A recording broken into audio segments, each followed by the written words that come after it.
주는 그리스도시요 살아계신 하나님의 아들이시나이다. 하나님 진심으로 감사를 드립니다. 지난 주간에 예수를 그리스도로 믿는 그리스도인의 자기 십자가라는 말씀을 저희들에게 주셔서 하나님 현실 상황 조건에 우리가 억지로 메고 가는 십자가처럼 보이며 우리들의 모든 직분과 우리 앞에 놓여진 여러 가지 상황 현실 조건들이 잠시 받는 고난, 너무나 큰 고난처럼 느낄 때가 많지만 하나님 참된 그 십자가의 의미가 장차 오게 될 영원한 영광과 비교할 수 없는 축복의 십자가임을 깨닫게 하심을 감사를 드립니다. 우리가 가지고 있었던 많은 영적인 문제, 정신적인 문제, 생각과 마음의 문제, 육신의 문제, 환경과 조건의 문제들이 현실 상황 조건 앞에서는 큰 문제처럼 보이지만 그 속에 하나님의 중요한 소원과 뜻과 계획들을 이루며 예수가 그리스도란 비밀을 완성시켜 나가며 정말로 불신자들은 알 수 없는 정말로 그 문제 속에 들어있는 하나님의 소원과 계획으로 말미암아 참된 평안과 기쁨을 회복할 수 있는 은혜를 회복하도록 하나님의 절대 주권 아래에서 진행되는 일들임을 깨닫게 하시니 감사를 드립니다.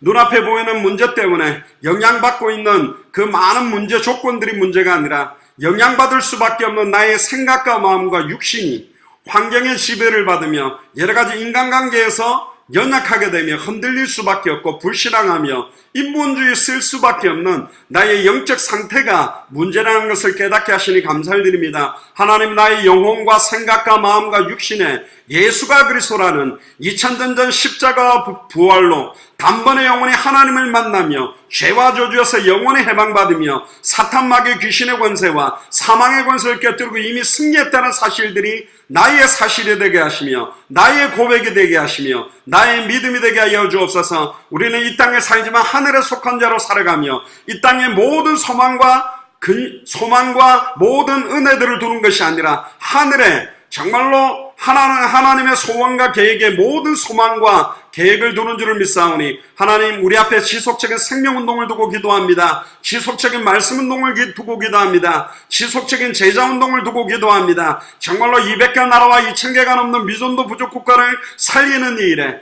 끝까지 예수가 그리스도라는 이 성경의 복음만을 전하며 성경 그대로의 전도운동을 하며 성경의 끝을 향하여 뛸 수 있는 중요한 추수할 일꾼들이 계속적으로 세워지며 만나질 수 있도록 주님이 축복하여 주옵소서. 특별히 매주 수요일마다 성경의 복음으로 본 조직신학에 대한 내용들을 나누기를 원합니다. 신학적 강해가 되지 않게 하시며 하나님의 음성을 듣게 되는 말씀이 되게 하시며 정말로 신학과 성경과 목회와 현장이 온전히 연결되어질 수 있는 살아있는 말씀이 되도록 인도하여 주옵소서. 하나님 정말로 아버지 하나님 하나님의 음성을 듣기를 소원합니다. 정말로 우리의 영혼과 생각과 마음이 오늘 실시간으로 화상으로 연결되어 있는 모든 현장마다 주의 성령께서 역사하셔서 다쳤던 분들을 여시며 연약한 모든 분들을 치유하는 최고의 은혜를 회복하는 예배가 될 수 있도록 인도하여 주옵소서. 감사를 드리며 승리하신 주 예수 그리스도 이름으로 기도드리옵나이다.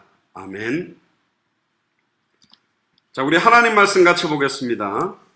창세기 2장 16절 같이 보겠습니다.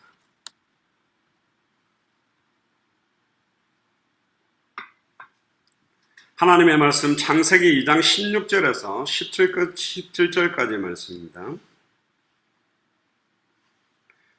매주 수요일마다 성경의 복음으로 본 조직신학을 나누는데 인간론의 6장의 죄의 형벌에 대한 내용들을 오늘 좀 나누도록 하겠습니다. 제가 봉독해 드리겠습니다.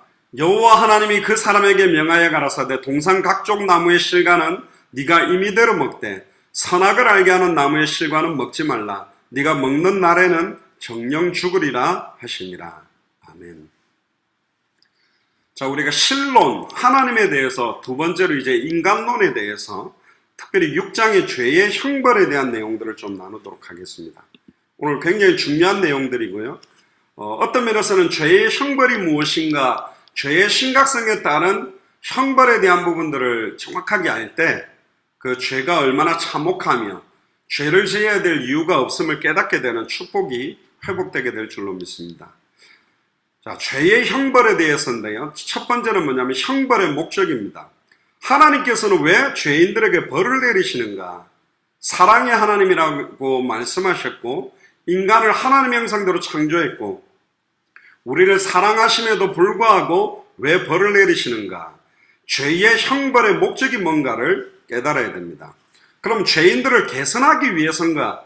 죄를 더 이상 짓지 못하도록 하는 건가? 어떤 사람들은 하나님이 죄인들을 벌하는 목적 자체가 뭐냐면 그들을 개선해서, 다른 말로 말하면 더 이상 죄를 짓지 못하도록 교화시키는, 보통 교도소 보내면 교화가 되어져서 나온다고 하는데, 하나님이 벌을 내리는 이유는 죄인들이 이제 더 이상 죄를 짓지 않게 하기 위해서 벌을 내린다고 말합니다.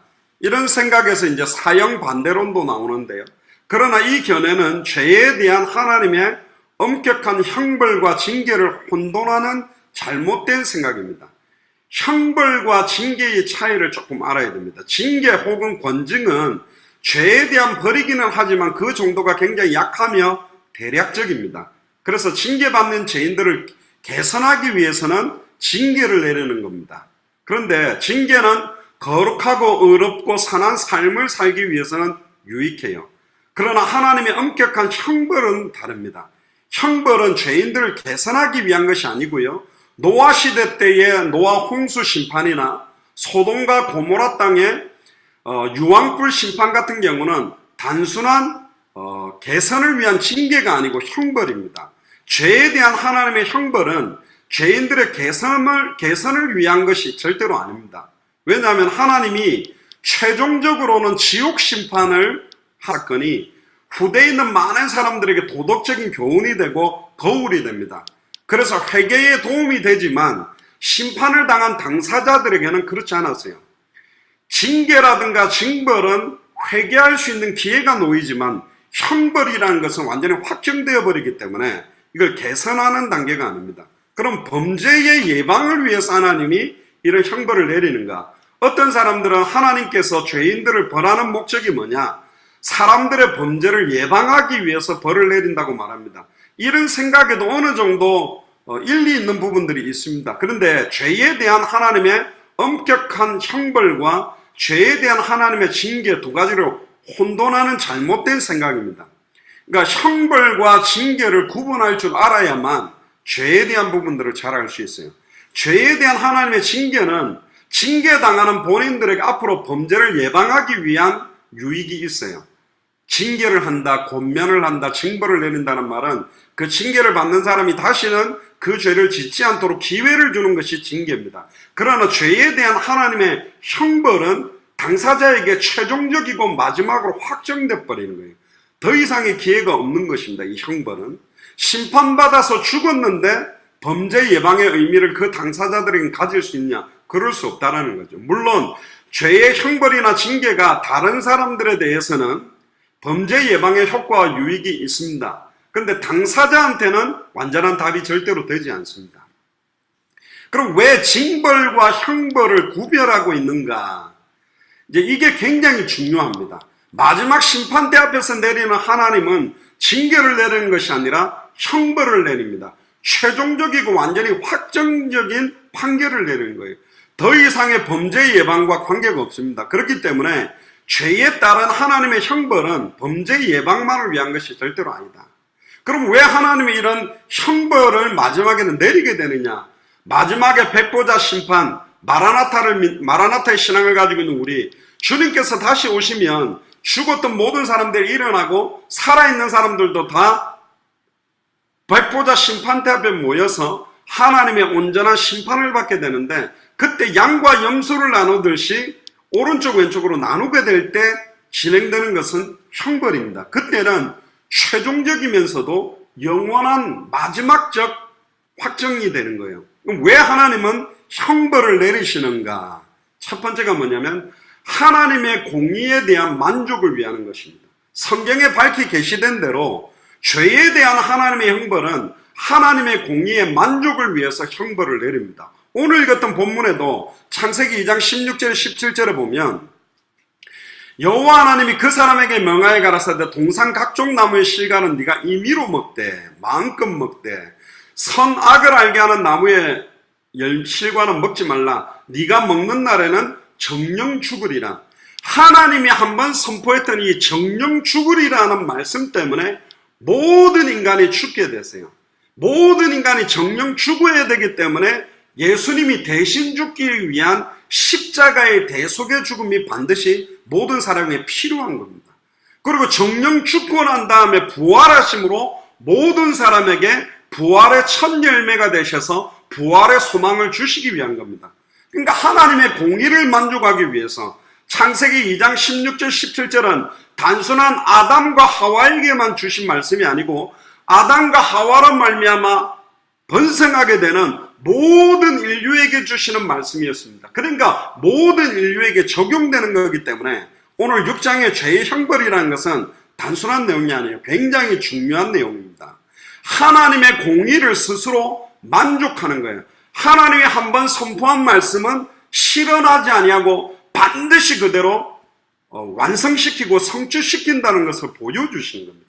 그 정도로 하나님은, 예수님도 그랬죠. 혹이라도 남김없이 갚겠다. 하나님은 허투루 말씀을 주시는 적이 없고 그 말씀이 하나님의 입에서 선포되면 반드시 결과가 따르고 반드시 그 결과에 대한 책임까지 물으신다라는 겁니다. 우리가 자칫 죄를 계속 짓는 사람들이 있습니다. 전과 20번, 30번. 교도소를 자기 집안 들락거리 계속 들어가는 겁니다. 그 사람들은 징계나 징벌적 수준으로만 생각하고 있기 때문에. 그러나 하나님의 형벌이 가해지게 된다면, 영원하고 완전한 형벌이 가해진다면 이 사람이 두려워 떨게 되어 있거든요. 하나님은 지극히 공의로운 분입니다. 하나님의 의, 하나님의 사랑은 공의로운 사랑입니다. 죄 자체를 절대로 사랑하지 않습니다. 하나님은 죄가 없는 분이에요. 하나님은 영이십니다. 하나님에게는 악이 없으세요. 그러니까 하나님과 함께하기 위해서는 이 죄와 악이 공존할 수 없어요. 하나님과 함께할 수가 없어요. 그러면 로마서 7장 8장에 보면 원하는 바 선행하지 않고 원치 않는 바 악만 행한다. 내 안에 두 가지 법이 있다. 원하는 바 선행하지 않고 악만 행하는 이 사망의 몸에서 누가 나를 건져내랴? 우리의 실체는 전적으로 타락하고 부패된 존재입니다. 이 죄성과 죄질을 가지고 있는 성향이 그대로 남아있어요. 그럼에도 불구하고 성령께서 우리 안에 거합니다. 우리를 십자가의 보혈로 의롭다 하셔서 우리 속에 거하게 돼요. 놀랍죠? 성령이 우리 안에 거하는데 이 죄가 같이 거할 수 있냐? 그럴 수 없다. 로마서는 그렇게 말합니다. 그럴 수 없는데 우리가 이 죄를 왜 짓고 있냐? 죄에 지고 있다고 말합니다. 육을 따르고 있다고 말합니다. 결국은 우리가 성령의 충만함을 얻게 된다면, 말씀의 충만함과 말씀을 따라가게 된다면 죄의 유혹과 육체의 소욕을 이길 수 있는 힘이 있다라는 거예요. 그런데 우리가 싸우지 않다라는 거예요. 죄에 져서 죄의 종노릇하고 다시 사단에게 매여 일평생 종노릇하고 일평생 다시 영적으로 시달리고 있고 정신적으로, 마음적으로, 육신적으로 다시 죄의 종노릇하는 모습으로 돌아갈 수 있다라는 걸 말해요. 거꾸로 말하면 선으로 악을 이길 수 있는 힘이 우리 안에 계시는 성령 안에 있다라는 거예요. 근데 아예 이 권세 있는 주 예수 그리스도의 이름의 능력, 이미 우리에게 회복된 신분과 권세를 절대로 사용하지 않는 거예요. 왜 자꾸 죄에게 지죠? 왜 자꾸 육체의 소욕을 따라가게 되죠? 성령의 충만함과 말씀을 통해 주시는 힘과 은혜를 지속시키지 못하기 때문에. 왜? 우리의 기질이 아직은 세상을 따라가고 아직은 육신적인 게 더 좋고 아직은 인간적인 요소들이 좋기 때문에 따라가는 겁니다. 그러면 계속 이렇게만 살 수 있냐? 아니요. 싸워서 이길 수도 있다라고 성경은 말하고 있습니다. 이길 수 없다면 하나님이 이상한 거죠. 이길 수 있음에도 불구하고 우리가 싸우지 않고 있는 거예요. 마귀를 대적하라. 그래야만 너희를 피하리라. 성령의 충만함을 받아라. 거꾸로 말하면 성령을 소멸하지 말아라. 소멸시키게 된다라는 거예요. 육체의 소욕을 계속 따르게 되면 성령의 소욕을 거스르게 된다는 거예요. 성령의 소욕을 거스르기 때문에 육에 속한 죄의 형벌로 갈 수밖에 없는 발걸음을 계속 걷는다는 겁니다. 심지어 하나님께서 구약의 율법을 통해서 보이신 의는 굉장히 엄격한 보응의 의를 보여주셨어요. 구약에는 두렵고 떨리도록. 특히 출애굽기 21장 23절에서 25절에 보면 그러나 다른 해가 있으면 갑되 생명은 생명으로, 눈은 눈으로, 이는 이로, 손은 손으로, 발은 발로, 데운 것은 데움으로, 상하게 한 것은 상함으로, 때린 것은 때림으로 갚을지니라. 구약에는 이렇게 갚았어요. 또 신명기 19장 21절에 보면 네 눈이 그 거짓 증인을 긍휼히 보지 말라. 생명은 생명으로, 눈은 눈으로, 이는 이로, 손은 손으로, 발은 발로니라. 구약시대 때 하나님의 공의는 적당한 징계의 수준이 아니었습니다. 적당한 징벌의 수준이 아니라요, 형벌까지도 곧바로 집행한 경우가 굉장히 많아요. 구약시대 때는. 그래서 이사야 선지자들은 이사야 9장에 그럴지라도 여호와의 노가 쉬지 아니하며 그 손이 여전히 펴지리라, 이 말을 3번이나 반복합니다. 이사야 9장 12절, 17절, 21절에. 또 예레미야가 이렇게 말합니다. 예레미야 23장 19절부터 보면 보라, 나 여호와의 노가 발하여 폭풍과 해리바람처럼 악인의 머리를 칠 것이라. 나 여호와의 노는 내 마음에 뜻하는 바를 행하여 이루기까지는 쉬지 아니하나니 너희가 말일에 그것을 완전히 깨달으리라. 자, 우리 다시 창세기 3장으로 돌아가 봅시다. 아담과 하와가 사탄의 미혹을 이길 수 없는 신분과 권세를 가지고 있었다면 하나님을 당연히 원망할 수 있습니다. 왜 사단이 아담과 하와를 미혹하고 공격하게 만들었느냐? 왜 아담과 하와가 넘어지게 허용했느냐? 그렇게 물을 수 있지만 우리가 하나님에게 대하여 사탄의 공격과 선악을 알게 하는 나무의 열매를 따먹을 수 있는 부분에 대해서 하나님에게 단 0.00001%도 하나님의 탓으로 못할 이유가 뭐냐면 아담과 하와는 능히 사탄의 시험을 이길 수 있는 신분과 권세와 능력을 가지고 있었어요. 그 대표적인 게 성경을 한번 펴보세요. 창세기 2장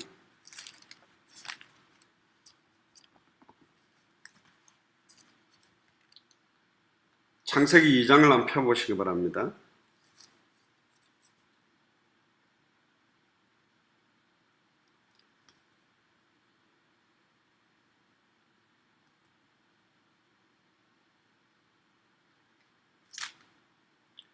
창세기 2장을 펴보세요. 창세기 2장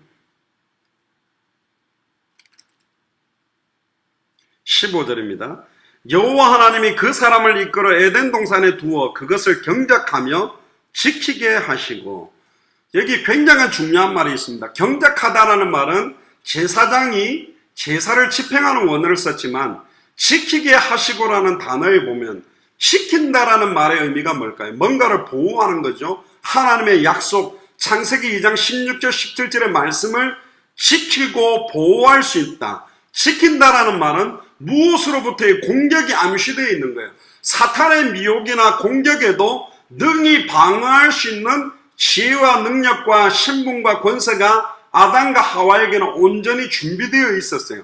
그럼에도 불구하고 사탄의 미혹을 이길 수 있음에도 불구하고 하나님의 말씀을 버리고 선악을 분별하고 하나님과 똑같이 될 수 있다는 사탄의 말을 믿고 범죄했기 때문에 절대로 인간은 아담과 하와는 하나님 탓을 할 수 없다는 거예요. 그러면 하나님의 형상대로 창조됐던 인간이 하나님의 형상을 완전히 잃어버렸는데 하나님의 형상의 실체, 그는 보이지 않는 하나님의 형상이요, 하나님의 형상은 그리스도로 그랬습니다. 그럼 그리스도께서 성령으로 다시 우리 안에 거하게 되었다면 새로운 하나님의 형상이 완전히 회복되어졌어요. 그럼 아담과 하와가 지녔던 하나님의 형상과 지금 예수를 그리스도로 알고 믿고 영접해서 하나님의 형상이 회복된 우리와의 차이가 뭐냐?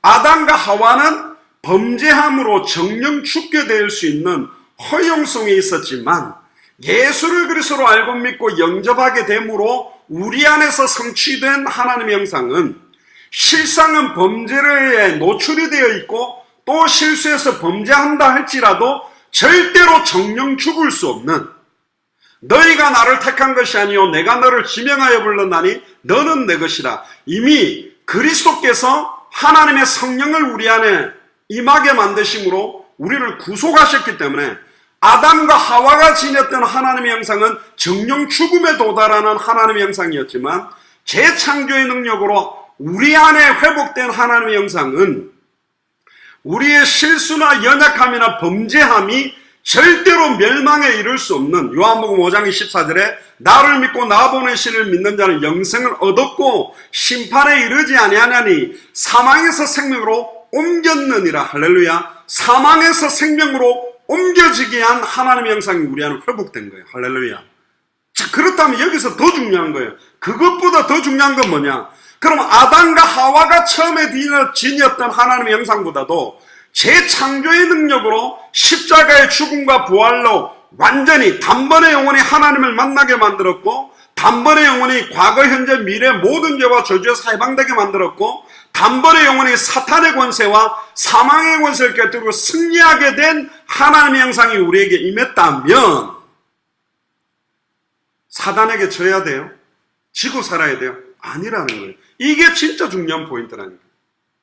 아니, 첫사람 아담과 하와도 그렇게 사단에게 미혹을 받아서 일평생 종노릇하고 노아 시대 때는 아예 생각하는 모든 것들이 죄악이고 죄악이 관영했기 때문에 다시는 내가 인간과 함께하지 아니하겠다고 하나님의 영이 떠나버렸는데, 바벨탑 시대 때는 완전히 하나님 대적하에 또 높아지는 탑을 쌓아서 언어까지 섞어가 흩어버려서 수천 년 동안 그렇게 사단에게 종노릇해 왔는데, 2000년 전 십자가의 죽음과 부활로 완전한 하나님의 형상, 재창조된 하나님의 형상이 우리에게 회복되게 만들었다면 우리가 또다시 죄의 종노릇 해야 되냐? 아니라는 거예요. 우리는 너무 죄에 대해서 허용성이 있어요. 사랑이라는 미명하에, 용서라는 미명하에, 이건 사랑하지 말라, 용서하지 말라가 아니라 아예 죄는 지을 수 있어, 거짓말할 수 있어, 타락할 수 있어, 이럴 수 있어, 저럴 수 있어 라고 이미 사탄이 공격할 수 있는 부분들의 허용성들을 너무 많이 열어놨다. 그래서 하나님의 형벌을 보여주는 겁니다. 우리는 그 안에서 살아야 될 자들이 아니라니까. 일평생 사단에게 매여 종노릇하고 살도록 2000년 전 십자가의 죽음과 부활로 다 이루었다는 선언이 그 정도로 힘없는 선언이 아니라니까요. 죄와 저주를 단번에 영원히 해방시키는 능력이 그리스도 안에 있습니다. 단번에 영원히 하나님을 만나게 하는 능력이 그리스도 안에 있다니까. 일평생 사단에게 매여 종노릇하고 자살하고 시달리는 능력이, 그걸 깨뜨릴 수 있는 능력이 그리스도 안에 있다니까.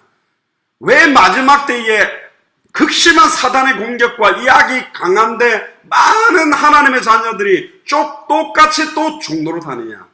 우리가 받은 이 예수가 그리스도라는 복음의 능력과 우리에게 임한 신분과 권세가 얼마나 큰지 이걸 모르는 거예요. 그러니까 다시 또 종노릇하고 그럴 수 있어. 그러니까 아예 좋은 거요. 한 번씩 타락하고 죄짓고 육신에 취할 수 있다는 걸 허용해 놓은 거야. 딱 열어놓고 있는 거예요. 한 번 허용하면 빈집을 찾아들어서 7 귀신이 들어가는 것처럼 7배의 능력을 아예 계속 사로잡는 거예요. 또 그리스도하고 해보겠다고 또 열어놔, 또 열어놔, 또 열어놔. 계속 열어놓으니까 지속적인 생명운동하는 관계없이, 지속적인 말씀운동하고는 관계없이, 지속적인 제자운동과는 전혀 관계없이 세상에 취해서 회개하고 죄 증거에 대해서 참여하는 수준에서 머무르는, 계속 그 수준에만 머무르는 연약한 존재가 되어버린다.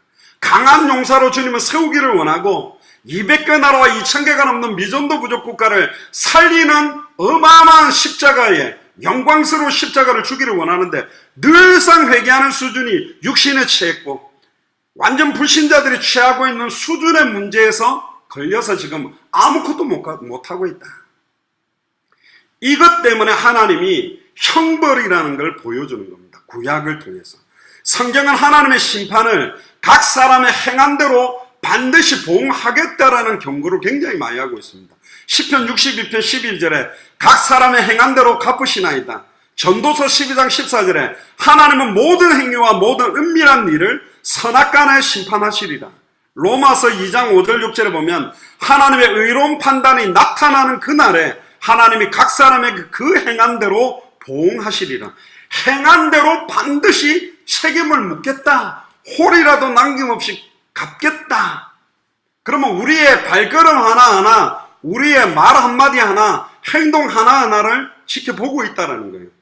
다른 말로 돌려보면 우리는 정말로 범죄할 수 있고 넘어질 수 있고 음란 타락에 빠질 수 있고 죄 가운데 허덕일 수 있는 조건이 많음에도 예수가 그리스도는 성경의 복음의 능력으로 성령께서 주시는 힘과 은혜로 이것들을 뛰어넘어서 그 가운데에서 예수가 그리스도는 원색의 복음으로 하나님 만나게 하며 죄와 저주에서 해방되게 하며 사탄의 권세를 깨뜨리고 승리케 만드는 지속적인 생명운동, 말씀운동, 제자운동을 할 수 있는 신분과 권세가 이미 여러분들이 와 있다니까. 아멘입니까? 이걸 사용하지 못하게 하는 거예요. 마귀를 대적하라 그래야 너희를 피하리라. 거꾸로 돌려보면 대적하지 않으면 피하지 않는다는 거예요.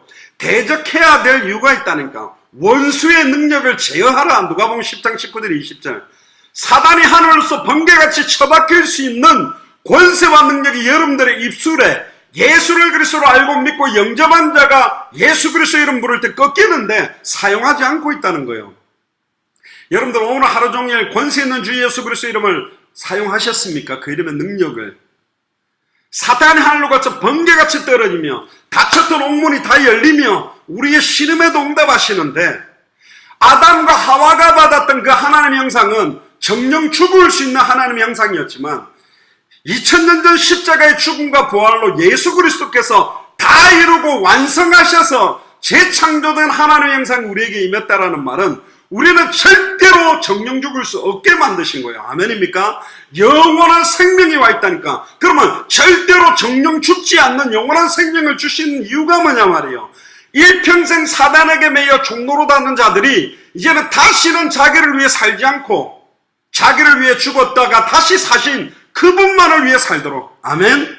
진짜로 예수가 그리스도는 그 비밀을 아는 자를 통해 이제는 모든 사탄의 권세를 무기력화시키며 하나님을 대적하여 높아진 모든 것들을 무너뜨리게 만들려고 원수 갚는 완전한 신분과 권세를 주셨다니까. 옛사람일 때는 사탄이 한마디만 툭 치면 그냥 목덜미가 잡혀서 종노릇하고 꼭두각시처럼 밀려다녔던 우리지만, 예수가 그리스도는 성경의 복음이 확정된 이후에는 더 이상 종노릇하지 아니하고, 할렐루야, 이제는 사탄의 권세를 무너뜨리며 사탄이 하늘로부터 번개같이 떨어진다. 뭐면 주의 이름이면 사단이 하늘로서 번개같이 떨어지나이다. 그래, 그걸로 기뻐하지 마라. 너희들의 이름이 하늘나라 생명책에 기록된 걸로 기뻐해라. 할렐루야. 예수를 그리스도로 알고 믿고 영접한 우리의 이름은 하늘나라 생명책에 기록되어 있기 때문에 그들이 진짜 권세 있는 주 예수 이름을 사용할 때, 할렐루야, 이상한 신비운동하는 사람들이 육신적인 문제 해결을 위해 병만 낫게 하기 위해서 기도하는 것이 아니라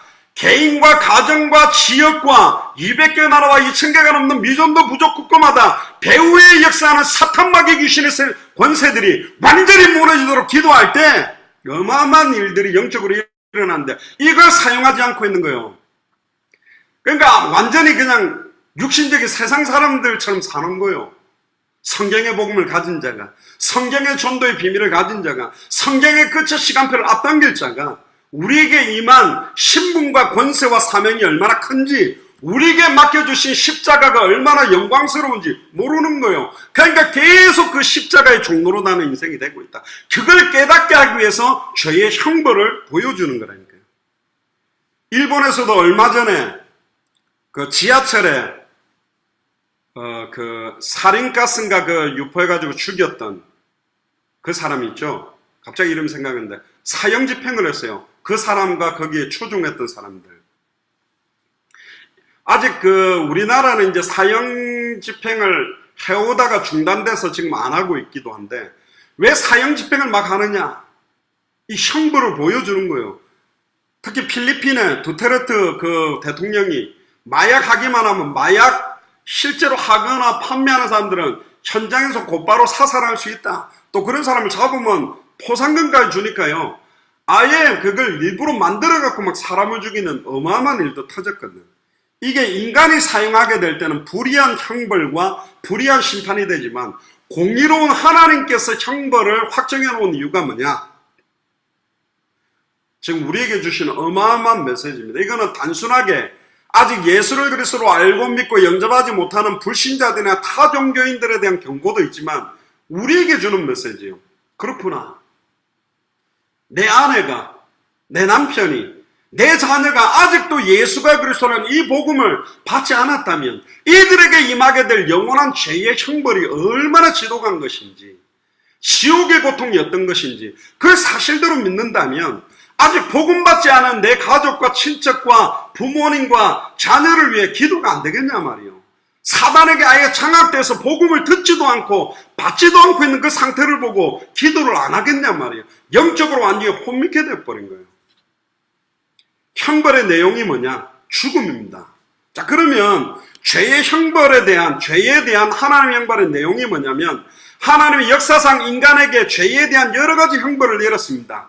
그런데 죄에 대한 엄격한 형벌은 아니에요. 성경에서는 죄에 대한 하나님의 엄격한 형벌을 죽음에 대해서 이야기를 하고 있습니다. 그게 오늘 읽었던 본문에도 나오는 아담과 하와에게 처음으로 명령을 주시고 말씀을 주시고 경고하셨던 내용이 뭐냐?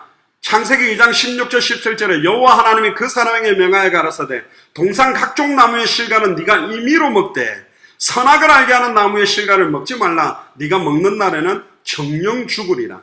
정령 죽는다라는 죽음의 의미가 인간에게는 가장 혹독한 징벌이라는 거예요. 아담에게 그가 하나님의 명령을 어기고 범죄하면 정령 죽는다고 경고했습니다. 그런데도 이 아담과 하와는 하나님의 명령을 어기고 범죄했고 그 결과 죽음이라는 하나님의 형벌을 받게 된 거예요. 근데 보세요.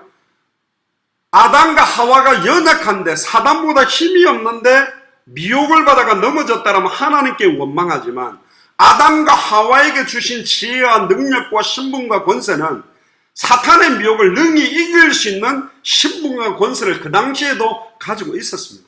그럼에도 불구하고 그 신분과 권세와 사명을 버려버리고, 어떤 사명이죠? 하나님의 형상대로 창조하고 하나님의 형상을 가진 자로 생육하고 번성하고 충만하고 정복하고 다스리는 사명을 다 버려버린 거예요.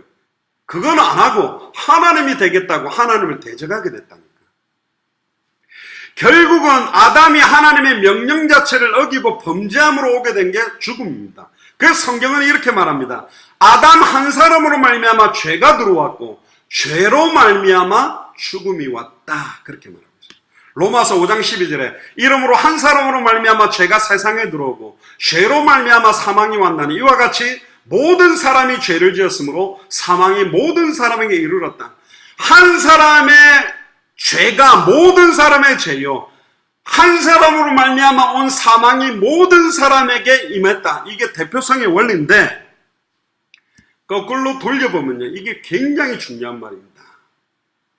한 사람이 정확하게 예수가 그리스도라는 성경의 복음을 성경대로 알고 믿고 그 회복된 신분과 권세와 사명을 온전히 감당할 때 어떤 일이 일어나게 되느냐, 이걸 말하는 거예요.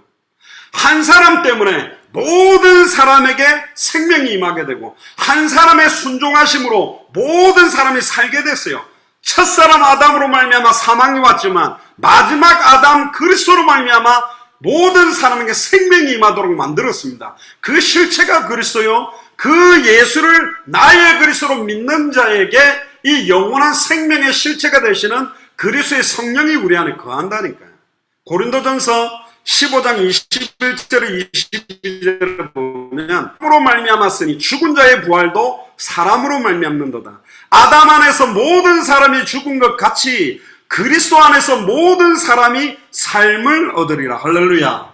저와 여러분들은 그냥 삶이 아닙니다. 영원한 삶, 영원한 생명, 영원한 구원을 확정받았다라니까. 아멘입니까? 왜 이 영원한 생명을 우리에게 줬죠? 또다시 종로로 타다하고 또다시 죄와 저주 가운데 또다시 일평생 사단에게 매여 종로로 타다하고 아니라니까요. 아담과 하와에게 주셨던 능력보다도 더 완전한 신분과 권세와 사명을 우리에게 회복했다니까. 우리는 실수로 죄를 짓는 자일지라도 영원한 죽음이 오지 못하도록 구원시켜버렸어요. 그래서 이 땅에 그리스도께서 우리에게 주신 사명이 뭐냐? 마태복음 24장 14절에 이 천국 복음이 그냥 천국 복음이 아닙니다. 2000년 전 십자가의 죽음과 부활로 완성된 예수가 그리스도라는 이 복음이 모든 민족에게 증언되기 위하여 온 세상에 전파되리니 그제야 끝이 오리라. 이것 때문에 모든 족속으로 제자를 삼아라. 천하 만민에게 복음을 전해라. 땅끝까지 이르러 내 증인이 되리라. 이걸 우리에게 주신 거예요. 이 정확한 성경의 복음을 가진 자가 일어나면 성경의 전도운동이 일어나고 성경의 끝에 시간표를 앞당길 수 있다. 많은 사람이 아닙니다. 어떤 면에서는 안다라는 게 아는 게 아니요, 믿는다는 게 믿는 게 아니라니까. 아는 것과 믿는 게 다르고 믿는다는 것과 온전히 순종하는 것은 다른다는 거니까. 그래서 죄의 형벌에 대한 건 한마디로 말하면 죽음입니다. 그래서 사도 바울은 로마서 6장 23절에 죄의 삭은 사망이다. 근데 이 죽음은 단순히 육체적 죽음을 의미하는 게 아니라 보다 더 깊고 포괄적인 의미를 갖고 있어요. 그 죽음은 뭐냐? 첫 번째는 영적인 죽음입니다. 이게 무서운 거예요. 죄의 형벌로서의 죽음이 뭐냐? 우선 하나님과의 교제가 그냥 단절되는 게 아닙니다. 아담과 하와가 하나님과 단절된 거는 다시 온전히 회복시킬 수 있는 단절이에요. 그러나 죄의 형벌로서의 죽음은 하나님과 영원한 단절, 하나님과 영원히 멀어지고 하나님을 영원히 떠나버리게 되는 게 영적인 죽음입니다. 이거는 완전히 그냥 결국은 이걸 영적 죽음이라고 표현한 겁니다. 영적 죽음, 즉 영적으로 죽었다는 말은 뭐냐? 사람에게 영혼이 없다든지 영혼이 아무 기능을 하지 않는다는 뜻이 아니고 그 영혼이, 인간의 영혼이 영원히 하나님과 단절되어 버린 거예요. 지금 불신자들이라든가 하나님이 창세전에 영세전에 영생을 주시기로 작정된 자들은 허물과 죄로 죽은 영이지만 그 영은 하나님을 만날 수 있는 기회가 있어요. 예수를 그리스도로 알고 믿고 영접하면 하나님의 영이 함께하게 되는, 하나님을 만날 수 있는 기회가 있지만 여기서 말하는 죄의 형벌로서의 죽음, 영적 죽음은 끝이라는 거예요. 이제 기회가 없어요. 어디로 떨어지는 거죠? 영원한 지옥으로. 거기는 영원히 다시 회개할 수도 없어. 지옥에서는 내가 진짜로 예수를 그리스도로 믿을게요, 기회가 없다니까. 끝이요. 부자와 나사로 비유해서 부자가 너무너무 고통스럽고 주님 아브라함 품에 있는 나사렛 그 손가락 끝에 물 한 방울이라도 내 입에 적시면 내 입이 서늘하겠다. 그 정도로 고통스러운, 이제 부자는 영원히 하나님과 단절돼 버린 영적 죽음의 상태예요. 지옥에서는 또 죽을 수가 없어. 아이고 힘들어 죽겠네, 너무 뜨거워 죽겠네, 죽어버려야지. 지옥에서는 안 죽는다니까. 영원한 고통뿐이요, 영원한 슬픔이요. 왜? 하나님과 영원히 단절돼 버리는 거예요. 그걸 보고 영적 죽음이라는 겁니다. 그렇게 보면 지금 내 가족들 가운데 정확한 복음을 받지 않은 영혼을 두고 어떻게 기도가 안 되겠어요? 안 된다는 것 자체가 영적으로 아예 무방비 상태예요. 영적으로 완전히 무장해제 상태가 되어버린 거예요. 정말로 오늘 이 밤 우리가 기도해야 됩니다. 우리 주변에 안타깝게도 안타까운 이야기를 하나 해보면,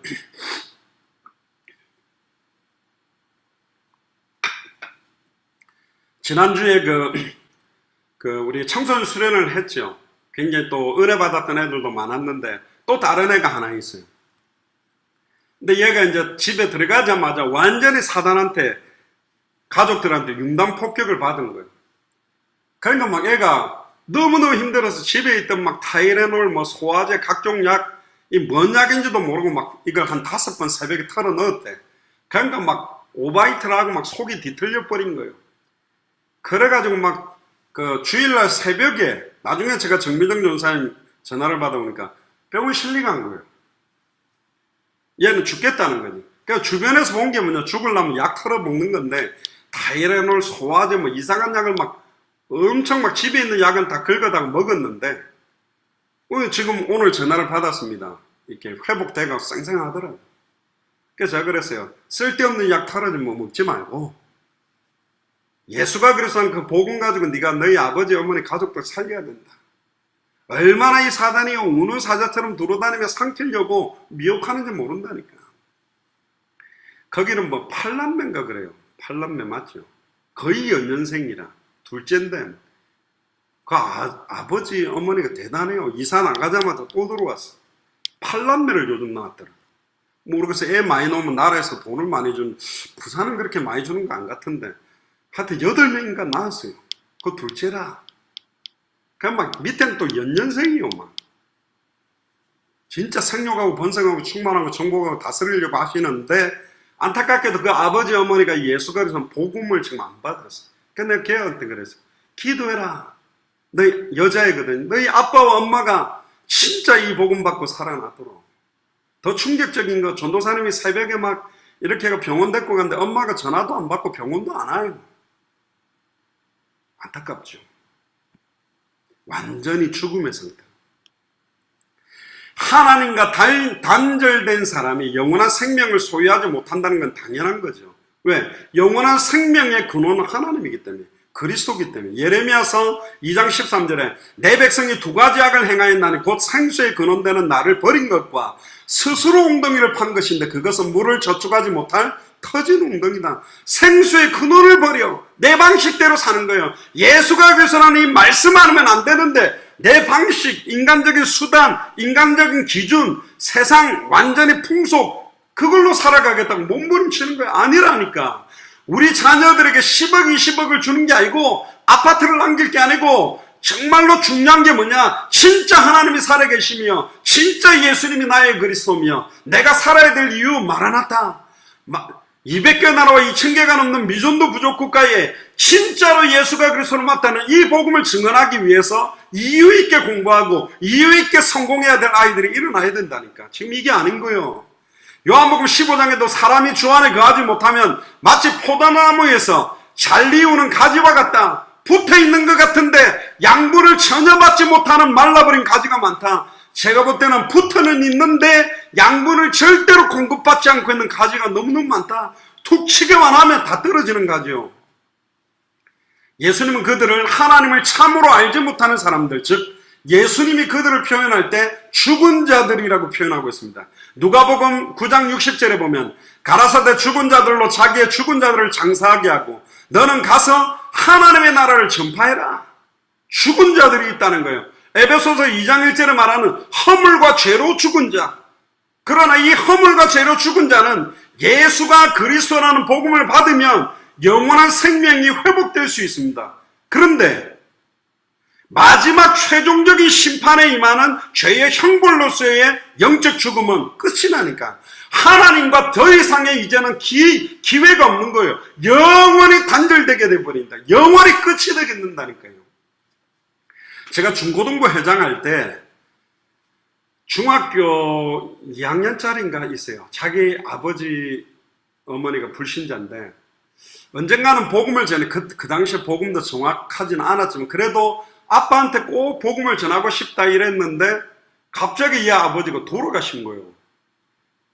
근데 이제 얘가 교회 와가 저한테 뭐 웅웅 우는 거예요. 뭐라고 우냐면 우리 아빠 어떻게 해요? 한 번도 내가 예수님 믿으라고 말한 적도 없어요.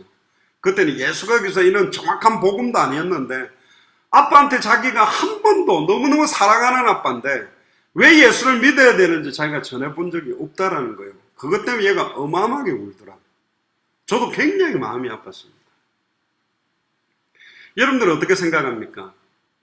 우리가 가지고 있는 정확한 복음, 이 복음이라는 논으로 사람들을 보면 지금 정확하게 복음을 모르고 있는 자들이 너무너무 많고 한 번도 예수가 그리스도의 의미를 듣지 못한 자들이 양과 같이 유리하며 방황하며 일평생 사단에게 매여 종노릇하며 전해주는 사람들이 없으니 듣지를 못하고 듣지를 못하니 믿지를 못하고 믿지를 못하니 예수를 그리스도로 부르지 못하고 있다.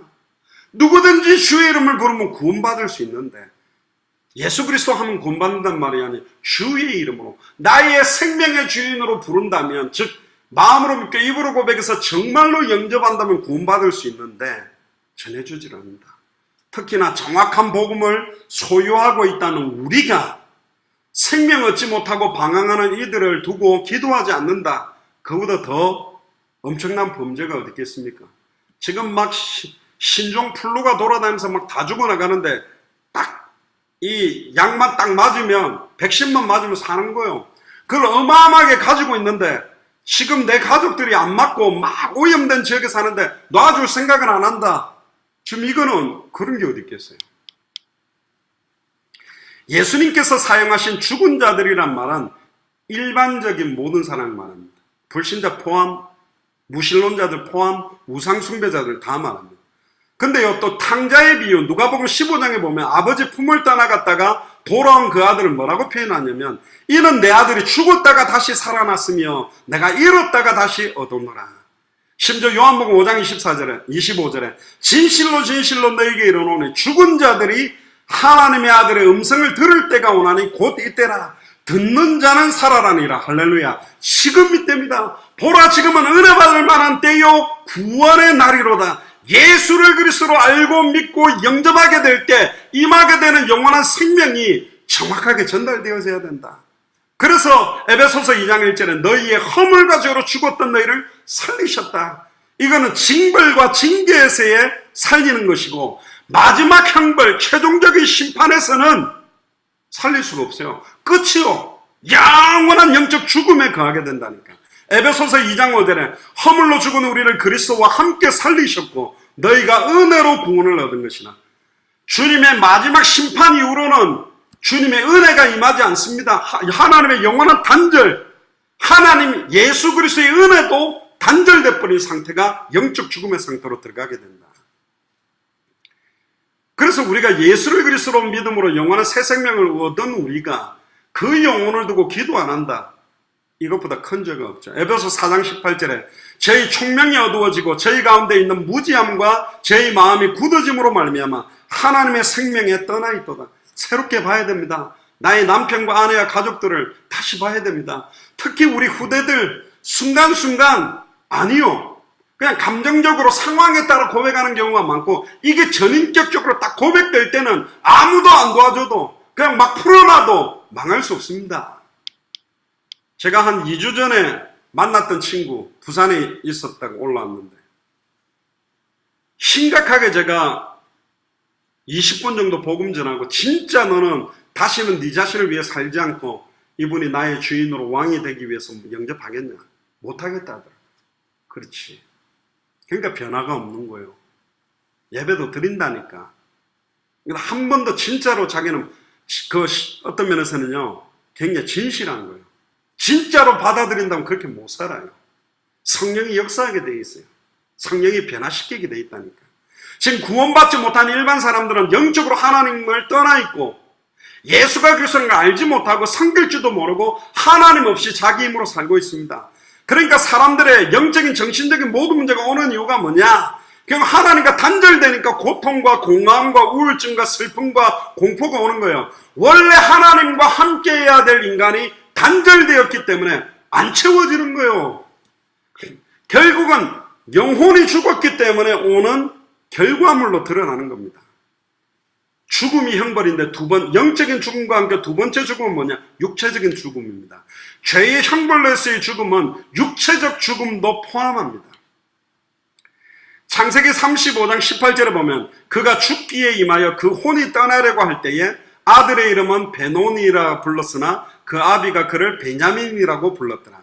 왕상 17장 22절에 보면 여호와께서 엘리야의 소리를 들으시고 그 아이의 혼이 몸으로 돌아오고 살아난지라. 누가복음 8장 55절에 그 영이 돌아와 아이가 곧 일어나거늘 예수께서 먹을 것을 주라 명하신대.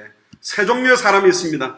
죽은 사람, 식물인간, 잠자는 사람. 그냥 누워있을 땐 겉보기엔 표시가 안 나요. 3일만 지나면 죽은 사람은 썩습니다. 근데 식물인간은 호흡기와 영양분을 공급해주면 5년도, 10년도, 20년도 살아요. 그럼 죽은 사람과 식물인간의 차이는 뭐냐? 식물인간은 의식은 없어도 영혼이 지금 몸 안에 있다니까. 안 죽었다니까. 근데 죽은 사람은 이미 영혼이 떠나버렸어요. 죽은 사람의 코에 호흡기를 꽂아주고 영양분을 꽂아줘도 3일 지나면 썩어버린다니까. 그러니까 식물인간과 죽은 사람의 차이는 뭐냐? 흔들어도 별 반응이 없지만 식물인간은 아직 영혼이 들어있는 것이고 의식은 없죠. 잠자는 사람은 흔들면 바로 일어나요. 영혼도 있고 의식도 있기 때문에 분명히 영혼이 있다니까요. 성경적으로 말하면 사람의 영혼이 그의 몸을 떠나는 것이 육체의 죽음입니다. 그렇게 되면 본래 결합되었던 흙과 생기가 분리되어 흙은 다시 땅으로 돌아가고 영은 그 주신 하나님께로 돌아가는 것을 의미한다. 그래서 창세기 2장 7절에 여호와 하나님이 흙으로 사람을 지으시고 생기를 그 코에 불어넣으시니 사람이 생명이 된지라. 창세기 3장 19절에 네가 얼굴에 땀을 흘려야 식물을 먹고 필경은 흙으로 돌아가리니 그 속에서 네가 취함을 입었습니다. 너는 흙이니 흙으로 돌아갈 것이니라 하시고, 전도서 12장 7절에도 흙은 여전히 땅으로 돌아가고 신은 그 주신 하나님께로 돌아가기 전에 기억해라. 영혼이 떠나가기 전에 기억해라. 영혼이 육체를 떠나가기 전에 예수를 그리스도로 알고 믿고 영접하는 것이 얼마나 어마어마한 축복인지. 그래서 인간의 육체적인 죽음을 어떤 불신앙적인 학자들은 자연적인 현상이다. 근데 아닙니다.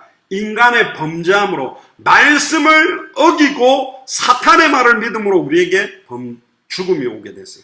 첫사람 아담과 하와의 범죄 이후에 네가 얼굴에서 땀을 흘려야 식물을 먹고 필경 흙으로 돌아가리니 그 속에서 네가 취함을 입었다. 너는 흙이니 흙으로 돌아가라. 하나님의 아들로 하나님의 형상으로 영화와 종교로 관을 시험받았던 우리가 흙이 돼버린 이유가 뭐냐? 말씀을 정확하게 알지 못하고 말씀을 정확하게 믿지 못하고 말씀을 정확하게 순종하지 못했기 때문에.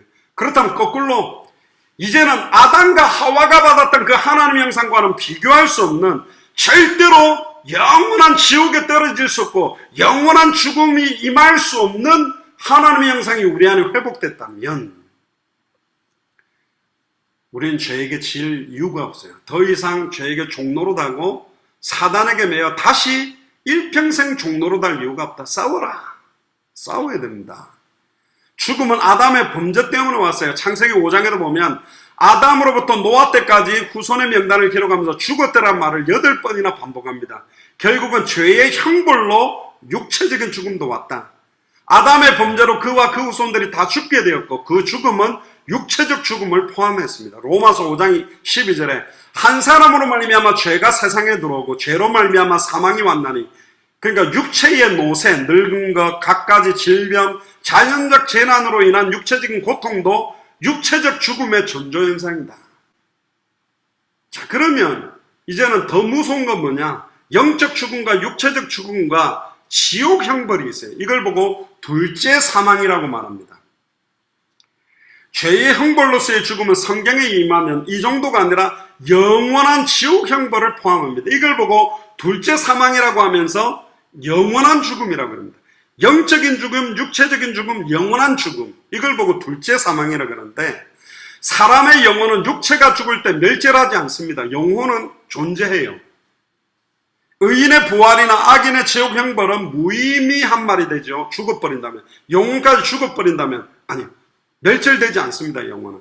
그래서 몸은 죽여도 영혼은 능히 죽이지 못하는 자들을 두려워하지 말고 오직 몸과 영혼을 능히 지옥에 멸하시는 자를 두려워해라고 마태복음 10장 28절에 말합니다. 그러니까 첫째로 이 말씀의 의미는 영혼의 불멸설을 증거하고 있고 두 번째는 지옥의 교리를 증거하고 있습니다. 지옥은 주님의 입 예수 그리스도께서 직접 입에서 말씀하신 거예요. 마가복음 9장 43절에서 49절 굉장히 예수님이 강하게 지옥에 대해서 명백하게 증거하고 있습니다. 여호와 증인이나 이단 사이비들은 지옥은 없다. 뭐 그렇게 주장하지만 예수님이 직접 이야기했어요. 특히 44절과 46절은 전통적 본문에는 분명히 들어있고 이 구절은 고대 사본들과 역본들의 충분한 증거를 갖고 있는데 43절부터 49절까지 한번 보면요. 지옥에 대해서 이야기합니다. 만일 네 손이 너를 범죄케 하거든 찍어버리라. 불가릇이 두 손을 가지고 지옥 꺼지지 않는 불에 들어가는 보다 나으니라. 거기는 그들의 구더기도 죽지 않고 불도 꺼지지 아니하느니라. 만일 네 발이 너를 범죄케 하거든 찍어버리라. 절뚝발이로 영생에 들어가는 것이 두 발을 가지고 지옥 꺼지지 않는 불에 던지우는 것보다 나으니라. 거기는 그들의 구더기도 죽지 않고 불도 꺼지지 아니하느니라. 만일 네 눈이 너를 범죄케 하든 빼어버리라. 한 눈으로 하나님의 나라에 들어가는 것이 두 눈을 가지고 불의 지옥에 던지는 것보다 나으니라. 거기는 그들의 구더기도 죽지 않고 불도 꺼지지 아니하니라. 사람마다 불로서 소금 치듯함을 받으리라.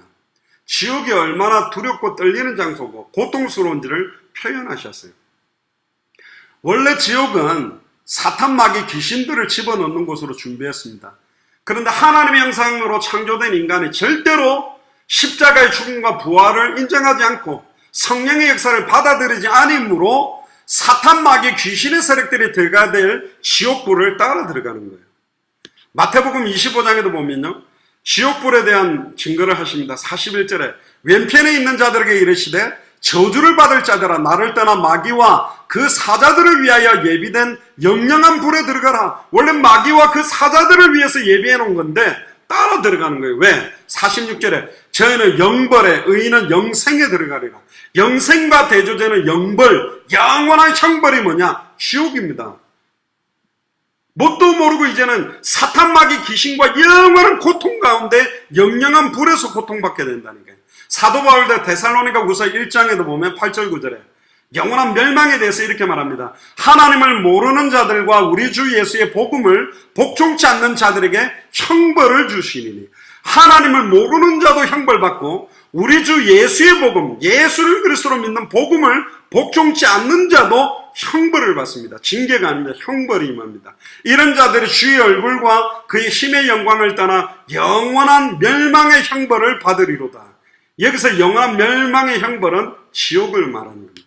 사도 요한도 요한계시록 마지막 부분에 지옥에 대해서도 밝게 증거합니다. 요한계시록 19장 20절에 짐승, 적그리스도죠. 짐승이 잡히고 그 앞에서 이적을 행하던 거짓 선지자도 함께 잡혔으니, 거짓 선지자는 사람들입니다. 귀신을 말하는 게 아니죠. 이는 짐승의 표를 받고 그의 우상에게 경배하던 자들을, 짐승의 표를 받고 우상에게 경배하는 완전 우상 숭배자들을 말하죠. 이적으로 미혹하던 자라. 이 둘이 산채로 유황불 붙는 못에 던지우고, 유황불 붙는 못, 표현을 이렇게 했지만 거의 언어로 표현하기 어려울 정도로 고통받는 곳이 바로 지옥이죠. 계시록 20장 10절에 죄를 미혹하는 마귀가 불과 유황못에 던지우니 거기는 그 짐승과 거짓 선지자도 있어 세세토록 밤낮 괴로움을 받으리라. 세세토록 밤낮 괴로움을 받게 돼요. 사탄 마귀 귀신과 함께 거짓 선지자와 짐승의 표를 받고 그의 우상에게 경배하는 자들까지 들어가게 되어 있다는 겁니다. 계시록 20장 13절에 15절 바다가 그 가운데서 죽은 자들을 내주고 또 사망과 음부도 그 가운데서 죽은 자들을 내어주며 각 사람이 자기 행위대로 심판을 받고 사망과 음부도 불못에 던지우니 이것이 둘째 사망 곧 불못이라. 누구든지 생명책에 기록되지 못한 자는 불못에 던지우더라. 예수를 그리스도로 진짜로 알고 믿고 영접한 자는 생명책에 이름이 기록되는 거죠. 그 사람들은 절대로 불못에 던지울 수가 없어요. 그러나 예수가 그리스도의 의미를 한 번도 못 듣고 정확하게 예수를 그리스도로 믿는 믿음을 받지 않았다면 던지우게 되는 영원한 형벌이 있다.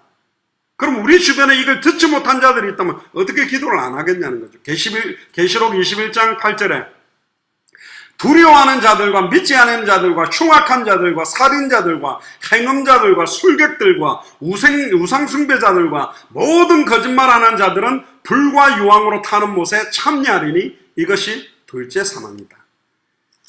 결국은 죄의 형벌로서의 죽음은 너무너무 깊고 포괄적인 의미를 갖고 있습니다. 첫째로는 영적 죽음, 곧 하나님과의 영원한 교제의 단절, 그 결과로 오는 영원한 생명의 상실, 온갖 정신적인 문제가 포함되고, 둘째로는 육체적인 죽음, 육체의 생명의 원리인 영혼이 육체를 떠남으로 육체가 생명을 잃어버리고 흙이 되는 것. 세 번째는 영원한 지옥 형벌, 곧 둘째 사망. 그래서 죄의 형벌로서는 세 가지 죽음이라고 보면 됩니다. 영적 죽음, 육체적 죽음, 영원한 죽음. 이 영원한 죽음이 바로 둘째 사망, 지옥에 떨어지는 겁니다. 그래서 죄에 대한 하나님의 엄격한 공의는 바로 이런 세 가지의 죽음을 의미한다. 그래서 우리는 원죄 자범죄를 가진 죄인으로서 원래는 이런 죽음으로 죽어야 마땅했던 자가 우리입니다. 그러나 예수께서 우리를 구원하기 위해서 창세전에 영세전에 우리를 지명하여 부르사 단번에 영원히 죄 문제, 죄와 영원한 지옥 형벌에서 구원하기 위해서 실이 사람의 몸을 입고 와서 십자가에서 다 이루었다고 선언하시고 예수 그리스도께서 정령 대신 죽으셨고 정령 부활하셔서 지금은 우리 안에 성령으로 영원히 함께하게 됩니다. 그래서 예수께서 그리스도로 오셔서 우리를 위해 율법의 요구를 완전히 100% 온전히 영원히 만족시키고 완전한 의를 이루시고 우리 안에 거하는 거예요. 그래서 로마서 10장 4절에 그리스도는 모든 믿는 자에게 의를 이루기 위하여 율법의 마침이 되시느니라. 고린도전서 1장 30절에 너희는 하나님께로서 나서 그리스도 예수 안에 있고 예수 그리스도는 하나님께로부터 나오셔서 우리에게 지혜와 의로움과 거룩함과 구속함이 되셨다. 하나님께서는 죄를 알지도 못하신 그로 우리를 대신하여 죄를 삼으심은 우리가 그 안에서 의롭다 하심, 단순한 의롭다, 영원한 의로움 속에 들어가게 하신 겁니다. 얼마나 감사합니까? 결론입니다. 예수 그리스도께서는 우리를 위해 십자가 위에서 저주의 죽음을 죽으시고 율법의 저주에서 우리를 단번에 영원히 온전히 건지셨어요. 그러니까 하나님께서는 예수 그리스도 안에서 우리를 의롭다고 간주하심으로 자신의 의로우심을 완성시킨 겁니다. 로마서 3장 23절에서 26절에 보면 모든 사람이 죄를 범하였으니 하나님의 영광에 이르지 못하였더니 그리스도 예수 안에 있는 구속으로 말미암아 하나님의 은혜로 값없이 의롭다 하심을 얻은 자 되었어요. 값없이 얻어버렸대. 이 형벌로부터. 이 예수를 하나님이 그의 피로 인하여 믿음으로 말미암는 화목제물로 세우셨으니 이는 하나님께서 길이 참으시는 중에 길이 참으셨대요. 전에 지은 죄를 간과하심으로 자기의 의로우심을 나타내려 하심이니 곧 이때에 자기의 의로우심을 나타내사 자기도 의로우시며 또한 예수 믿는 자를 의롭다 하려 하심이라. 그래서 이것이 우리가 하나님의 은혜로 값없이 얻은 구원입니다. 주 예수를 나의 그리스도로 믿는 자마다 죄의 형벌, 즉 세 가지 죽음의 결과 영적인 죽음, 육체적인 죽음, 영원한 죽음으로부터 단번에 영원히 온전히 구원함을 얻게 만들었습니다. 진짜 우리가 구원받았다는 것은 죄로부터의 영원한 구원, 죄의 형벌로부터의 영원한 구원을 인해 하나님께 진정으로 감사하는 것이 너무너무 중요하고 당연한 거죠. 이 복음을 우리가 소유했다면 기도해야 됩니다. 하나님, 진짜 예수가 그리스도라는 이 성경의 복음을 받지 못하고 영적인 죽음, 육체적인 죽음, 영원한 죽음에 이르게 되는 저 영혼을 불쌍히 여기시고 진짜 이 복음을 받을 수 있도록 주께서 루디아의 마음을 여사 바울의 말을 청종케 하신 것처럼 하나님, 우리 힘으로 되지 않습니다. 정말로 저들의 마음을 여셔서 이 복음을 받을 수 있도록 우리 가족 가운데, 우리 가문 가운데, 우리 직장의 학교에, 우리 관계된 현장에 지속적인 생명운동, 말씀운동, 제자운동이 일어나도록 기도하시길 주의 이름으로 축복합니다. 기도합시다. 지금은 우리 주 예수 그리스도의 은혜와 하나님의 크신 사랑하심과 성령님의 내주인도 역사교통 충만하심이 예수를 그리스도로 알고 믿고 영접하고 순종함으로 죄의 영원한 형벌, 영적 죽음, 육체적 죽음, 영원한 지옥의 형벌에서 단번에 영원히 온전히 해방받고 이제는 이 복음을 듣지 못하고 목자 없는 양과 같이 유리하며 방황하며 일평생 사단에게 매여 종로로 하는 모든 자들에게 이 복음을 말하지 않고는 견딜 수 없어서 그 영혼을 두고 본격적으로 기도하기로 결단하는 우리 예수 사랑교회 마라나타 미션을 철지의 모든 교육자들과 중직자들과 성도들과 특별히 우리 후대들 또한 연결되는 모든 선교사님들과 200개 나라와 2000개가 넘는 미전도 부족 국가마다 하나님이 예비해놓은 주의 종들과 선교사들과 그 교회 위에 지금으로부터 영원토록 항상 함께 계실지어다. 아멘.